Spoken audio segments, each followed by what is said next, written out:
نہیں سکتا، لیکن حضور نے توڑ دیا، تو عقل کام نہیں کر رہی ہے، اس لیے کہ اسلام میں عقل کا ایک استعمال ہے، لیکن جہاں حضور کی شان آ جاتی ہے پھر وہاں عقل کے گھوڑے دوڑانا اس کی اجازت نہیں ہوتی۔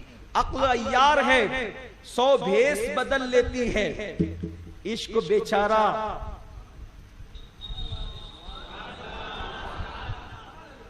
عشق بیچارہ ہے، نہ وہ حکیم ہے، نہ وہ طبیب ہے، نہ وہ ملا ہے، نہ وہ خطیب ہے، اس لیے کہ عشق کی شان ہی الگ ہے۔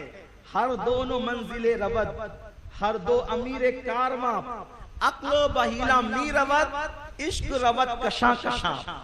عقل انسان کو سواری پر لے جاتی ہے اور عشق انسان کو کھینچ کر کے لے جاتا ہے۔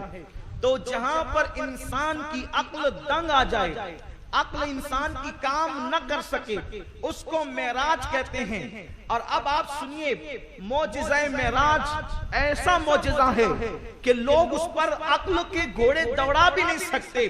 عقل انسانی دنگ ہے کہ کوئی انسان کیسے جا رہا ہے، کوئی انسان کیسے جا رہا ہے اور کہاں جا رہا ہے۔ خلا میں جانے والے آکسیجن لگا کر کے جاتے ہیں، جانے والے آکسیجن لے کر کے جاتے ہیں، لیکن مصطفیٰ جان رحمت صلی اللہ علیہ وآلہ وسلم کوئی آکسیجن لے کر کے نہیں جا رہے ہیں، اور پھر وہ بھی آسمان پر، آسمانوں پر، پھر عرش پر، سدرہ پر، لامکہ پر۔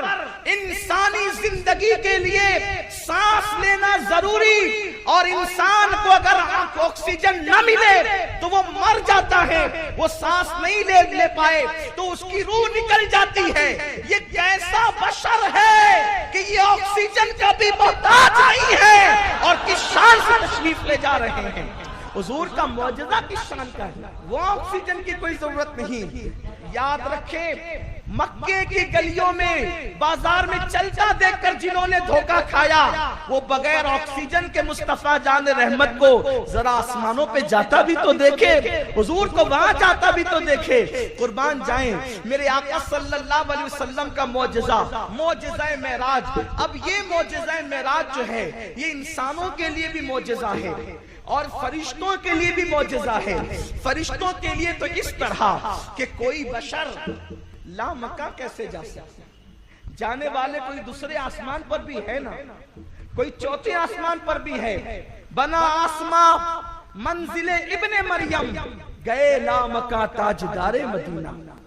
حضور گئے، کس شان سے گئے؟ بات یہی ہے، حضور گئے کس شان سے گئے؟ یہ باتیں تو آپ سن چکے ہیں یا سنتے رہیں گے، لیکن حضور نے دیکھا کیا کیا؟ اللہ کی ایسی ایسی مخلوق ہے، اگر اس میں آپ غور کریں تو آپ کو پتا چلے گا کہ اللہ نے کیسے بنایا اس کو۔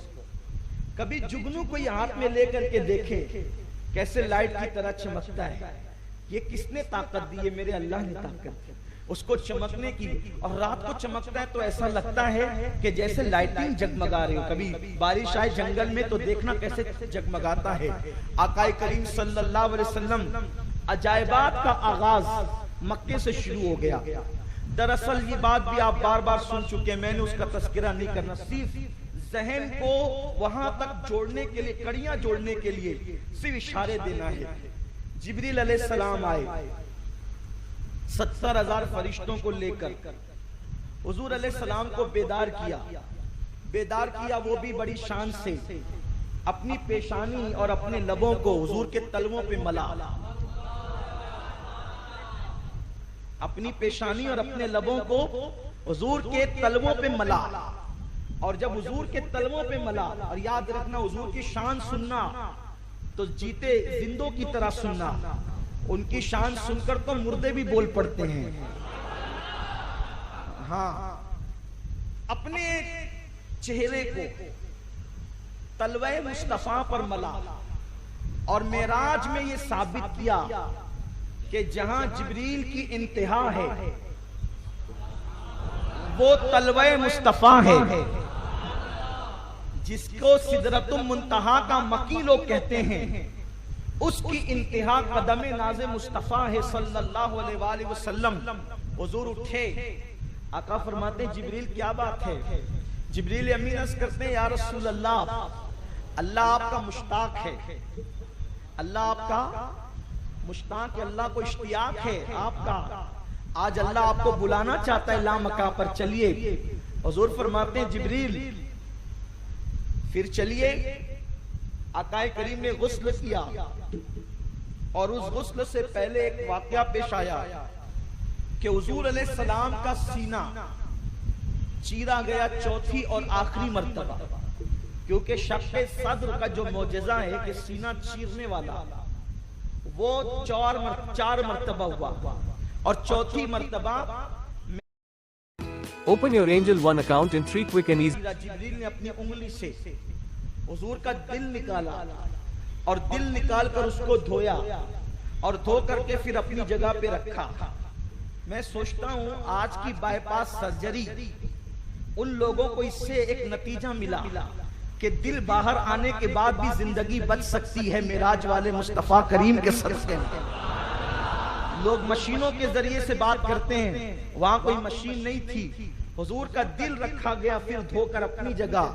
پھر جبریل نے واپس سے انگلیاں لگائی اور حضور علیہ السلام کے سینے کو سل دیا۔ حضور کے سینے پر اس کے نشانات بھی تھے ظاہری آخری عمر تک۔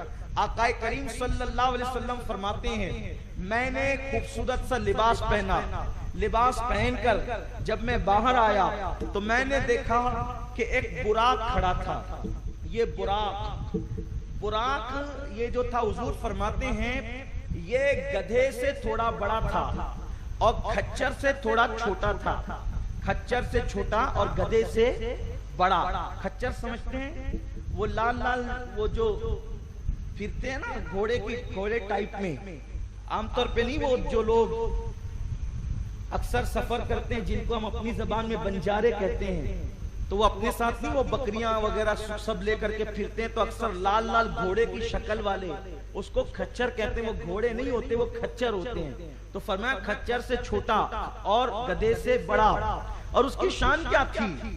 آقا فرماتے ہیں اس کا چہرہ دیکھو، عجائبات کیا ہے معراج کے، اس کا چہرہ انسان کی طرح تھا۔ آپ توجہ کریں، آپ خاص باتیں، اس کا چہرہ انسان کی طرح تھا، اس کا جسم گھوڑے کی طرح تھا، اس کے پیر 3 پیر سفید تھے اور ایک پیر اس کا سفید نہیں تھا بلکہ یاقوت اور زبرجد کا بنا ہوا تھا۔ وہ انسانوں کی طرح سانس لیتا تھا، وہ انسانوں کی طرح کلام کرتا تھا۔ اللہ کے حبیب فرماتے ہیں جبریل نے لگام پکڑی، جبریل نے لگام پکڑی۔ یہ لگام پکڑنے کا کام کون کرتا ہے؟ لگام پکڑنے کا کام خادم لوگ کرتے ہیں۔ وہاں خدمت پر جبریل علیہ السلام ہے، میرا نبی کیا شان والا ہے۔ جس کا خادم ایسا شان والا ہو وہ مخدوم کیسا شان والا ہوگا؟ وہ مخدوم کون و مکان، مخدوم کائنات، مخدوم العالمین۔ حضور فرماتے ہیں جبریل نے لگام پکڑی اور جب میں بیٹھنے لگا تو براق نے شوخی کی۔ جبریل نے کہا اللہ سے ڈر، کیا کر رہا ہے؟ تجھے معلوم نہیں تیری پشت پہ کون ہے؟ یہ بات بیان کرتے کرتے کچھ لوگ تھوڑا سا آگے بڑھ جاتے ہیں، کہتے دیکھو وہ براق اچھلنے لگا، حضور نے نہیں دیا۔ ارے بیٹھنے نہیں دیتا تو وہ جنت میں رو کیوں رہا تھا؟ جنت میں کوئی روتا تھوڑی ہے، وہ کیوں رو رہا تھا؟ یہ سوچ کے تو رو رہا تھا کہ میں اس قابل کہاں کہ حضور مجھ پہ بیٹھے۔ جبریل اسی کو لے کر کے آئے، پتا چلا جو نبی کے لیے روتا ہے اسی کو نبی کی بارگاہ تک لایا جاتا ہے، حضور تک پہنچایا جاتا ہے۔ وہ کیوں شوخی کرنے لگا؟